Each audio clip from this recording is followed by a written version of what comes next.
In a quiet town in northern Italy, where nature and culture embrace and the streets overflow with the scent of coffee, Sarah, a dark-skinned girl of African descent, was born into a small house inhabited by the poor. Yet, she harbored dreams that the narrow walls and streets teeming with hardship couldn't contain. Her mother was a maid in one of the luxurious palaces of an aristocratic family called the Bellinovas, while her father died in a work accident when she was still a child.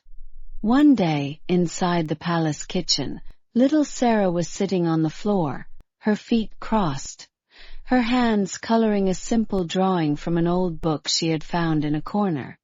She was only 9 years old, but her mind was far older than her years. Her tanned, glowing skin and her wide, sparkling eyes shone with curiosity and wonder. Everything around her was strange and large. The rooms, the furniture, even the people. At that time, her mother was preparing food, while Sarah sat quietly. The people of the palace were unaware of her presence, or at least pretended to be, except for one person. Alex, the son of an aristocratic family, wasn't much older than her, perhaps by 2 or 3 years, but he was different in every way. His hair was blonde and his eyes were the blue of a winter lake. He lived in a world of servants, chauffeurs, and private lessons, while Sarah attended the neighborhood school and ate with her mother on the floor after washing the dishes.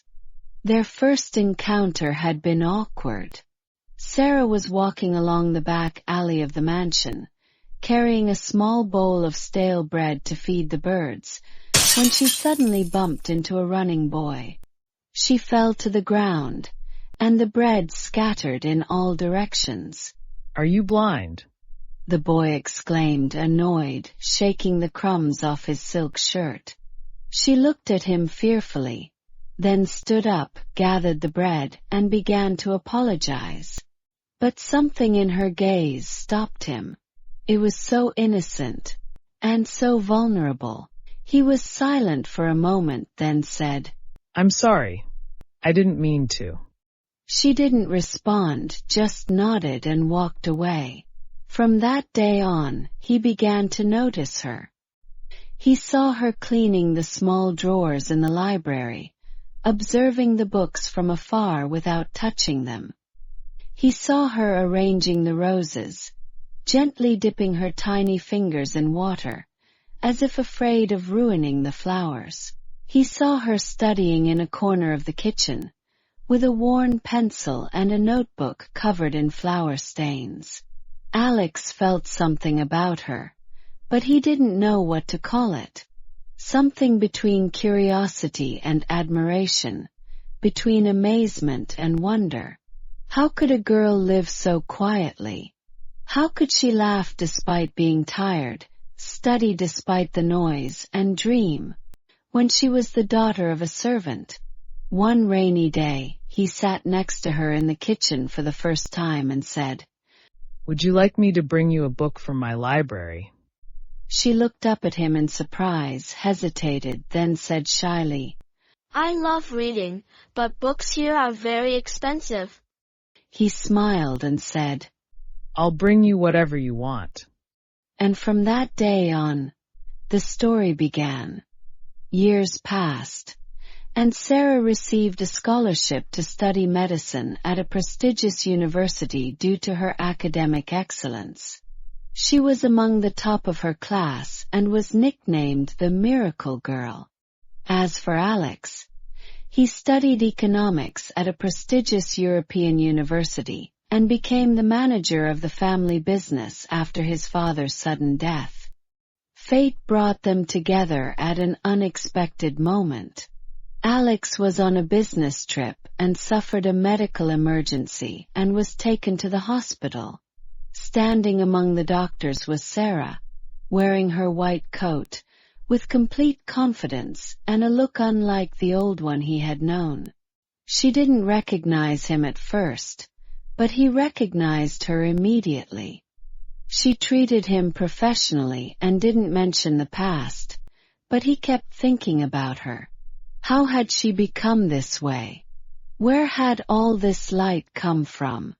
After leaving the hospital, he sought to meet her to thank her, but found himself staring at her with an admiration he couldn't explain. A new story began.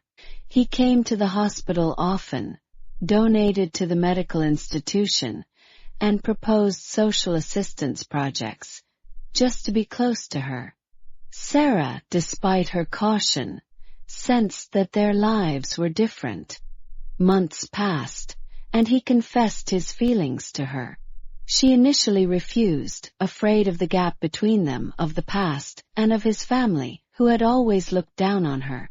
But he insisted and held on to her even more, rooted in his attachment to her morals. He told his mother, "I am willing to give up everything to marry her." As expected, they refused and asked him to give up the inheritance. So he chose Sarah. They married in a simple ceremony filled with love and happiness. They lived a modest but loving life.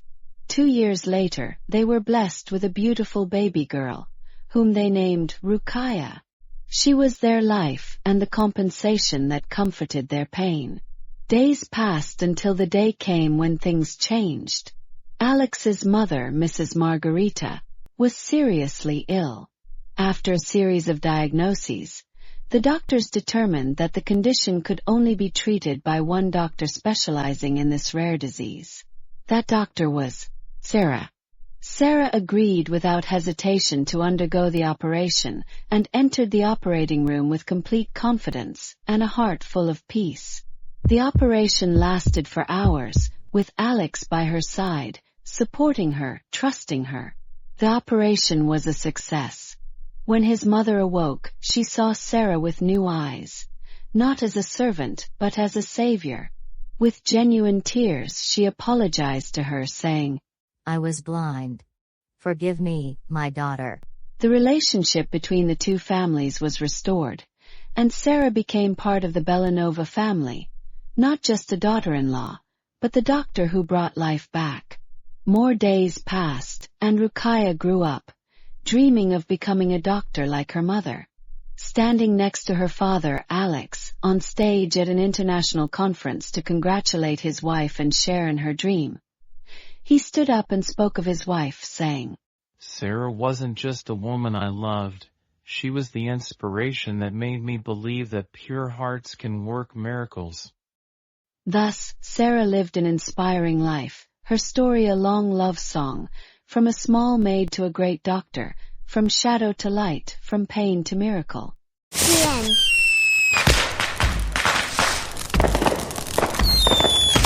The story ended today, but our question is, what is my name in this story?